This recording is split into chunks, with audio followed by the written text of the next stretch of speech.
The Taft Toreador girls volleyball team had not beaten Granada Hills since 2007. They had lost 12 in a row. But Arman Mercado has a weapon this year, the Bosnian bomber, Andrea Bosnic. They're both here. Coach, Bomber, welcome to the show. Thank you for having us. Thank you for having us. Thank you, Eric. Let's take us back to this match a couple weeks ago. You're playing Granada Hills. We mentioned they had beat you 12 in a row. You lose the first set, but you're able to battle back and win the next three. What was it like finally beating the Highlanders? Ooh, well, you know, for me, we've had so many battles with Granada early on in my career. I think my record with Granada is 12-2. But finally winning it this generation with her and the rest of my alumni over the last 5 or 6 years, it was very exciting because that's the thing that's been, you know, clouding us over the last 6 years. Hey, can you beat Granada? We won a couple of city championships, but that's D2. It's always been compared to, hey, you can't beat a D1 team. So when it finally happened, it's very exciting. It's great for our program. I think it's great for city volleyball.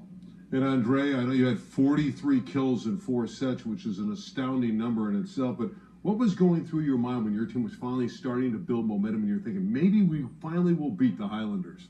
I think it was just so much of the adrenaline in the game that we kept going, and I think what we listened to Coach Mercado, we just kept playing in the moment. That I don't think I really had a moment like that until the end of the game where I really thought about, wow, you know, we're going to beat Granada Hills. We just kept playing in the moment, and, you know, a few points away from game point, we finally realized, wow, we're finally able to beat them. So what did you feel like when somebody told you you had 43 kills? Were you tired? I mean, I never heard of anybody getting 43 kills in 4. I don't want to say I was surprised, but I wasn't really aware of it just because, like I said, it was just all the adrenaline in the game and just playing in the moment. I wasn't really aware of how many kills I got. But you felt tired. I was a little tired, maybe. You know, I was a little tired, but it was just so much excitement and stuff. I kind of. So how do you get somebody prepared to make 43 kills? How much running did she do prior to that?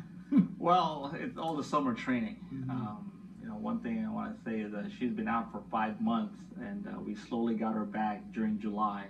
And we had some long days in July where we play 6, 7 sets in a row. So playing a 4-setter or a 5-setter in one night, it's like a jog for her. So you know, we have some long tournaments, and I just felt like, you know, she was prepared for this moment because of you know, last year's city championship when she won a 5-setter against Venice when she got hot at the end. That's 2 hours later. Yeah, she was the difference in the match. You won that 3-2 over the Gondoliers. You take the Division II championship 15-9 in that 5th set. You have been on record saying you like 5-set matches. I want to go to you first. Can you enjoy a 5th set, or is there too much tension? I think we live for that tension. That's kind of what we play for. I think we just all love that intensity, and that's what keeps us going in the 5th set. We're all really focused, and just that intensity keeps us going. 5-setters. 5-setters. I'm a volleyball guy. I think if you go to a volleyball match, you know, and then you win a 3-0, like, oh, I want my money back. But if you see a 5-setter and then both teams are playing hard, I think that's what you want to see as a fan. As a coach, I think I get pushed and tested when we have to make adjustment throughout the match. And here it is, 5 sets, and you know, we call it best on best. We'll go with your best against our best, and we'll see who comes out at the end. Right. Having coached for 15 years, you've been fortunate enough to send out some former players who have become coaches. I mean, that must be fun, although when you play them, it may not be so much fun. But how many former players are now coaching in various levels? 8. I actually counted that this year. I have 8, and I haven't lost to any of them. 8-0 there. So you're breeding these coaches so you can beat them then? Yes. Yeah, you're creating wins for yourself. You just created, you know, when they see that, they are going to be so pumped up to try and beat you now. Oh, it's definitely a motivation for them. You know, my assistant coach is going to be a head coach at Chatsworth Boys. He's looking forward for next year or next spring, the boys season. So you can. Is that Renee? No, that's Sina Agassi. Okay. In life, as you know, you got to take the good and the bad. A couple nights later, you play a very good El Camino team who you had beaten in 5 sets earlier this season, and they sweep you, including a alarming 25-8 score in the 3rd set of that sweep. Was that just a letdown, or is El Camino coming on and they're that good? I think it's a combination of both. I think El Camino is such a great team. I thought they were in the top 4 early in the season. And beating a Granada who you prepared all season long, and then you got to come back and 2 days later. I felt like as a team we weren't prepared for that. And obviously when you show up and you play a good team, and it's going to reflect on the score, and that's why they put it on us and beat us 3-0.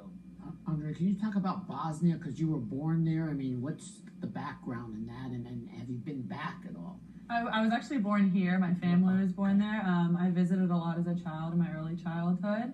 I haven't been there in a few years, but I have family there. My grandma lives there, and it's nice to come out, and they visit often too. Right, so they must produce good volleyball players. Yeah, my cousin actually, Gordana, she played for USC, and then she transferred and went to Michigan, and she played there. So. And you have a very close friend on the team who's from overseas as well, Laura Janjic. Laura. Talk about that relationship, because she's one who really got you into volleyball, right? Yeah, I've known her since birth. We've been best friends since we were little. We grew up together. She's really my sister. She got me into volleyball, starting club together and going on that journey together, and then Taft volleyball together. It's really been fun. And I can't let you leave here without talking about the boys' season coming up. Who's supposed to be the favorite, and how good would your team be?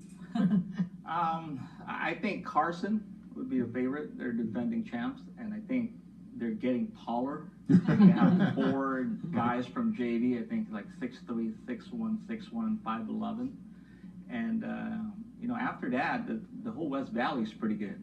Well, how tall will your best tallest player be? About 6'1". Okay. 6'1". So the girls have as tall players as the boys, right? Yes. I have a couple of 6'1" I don't know. this year. That could be Is a she problem. eligible to play on the guys? I mean, can you get her some extra She'll start eligibility? right now. Start right now. I think I think she'll start in most of the boys program right now. Well, she's unbelievable. Again, 43 kills, and I think she had 20 in the finals last year, and then went over Venice. And as you said, she was hot down the stretch. Let's talk about Division II, what you're going to have to do to repeat. It's never easy. Venice apparently isn't as good as they were last year.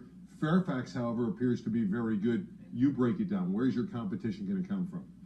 Oh, it all depends on the seeding. I feel like everybody's trying to avoid us in the same bracket. But Venice plays a different game. They're more taller. Their offense is a lot better. But everybody else, Fairfax and then Eagle Rock's more a defensive team.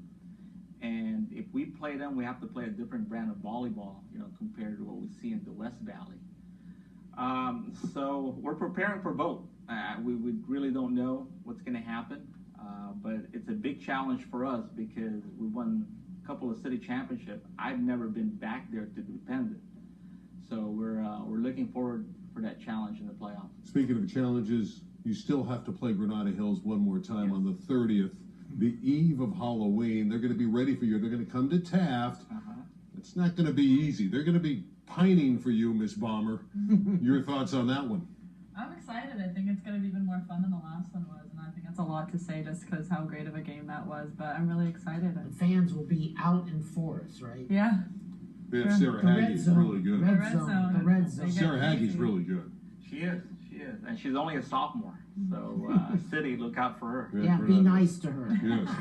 Well, Bomber, you don't mind if I call you Bomber, right? Andrea Bosnic, sweetheart, great volleyball player, 43 kills, unimaginable in 4 sets in the City section. Coach, always a pleasure to see you. Thank you. Arman Mercado, he's won a lot of championships, 3 on the girls' side. We'll see if he gets number 4 in late November. We'll come back right after this on SoCal Prep Report.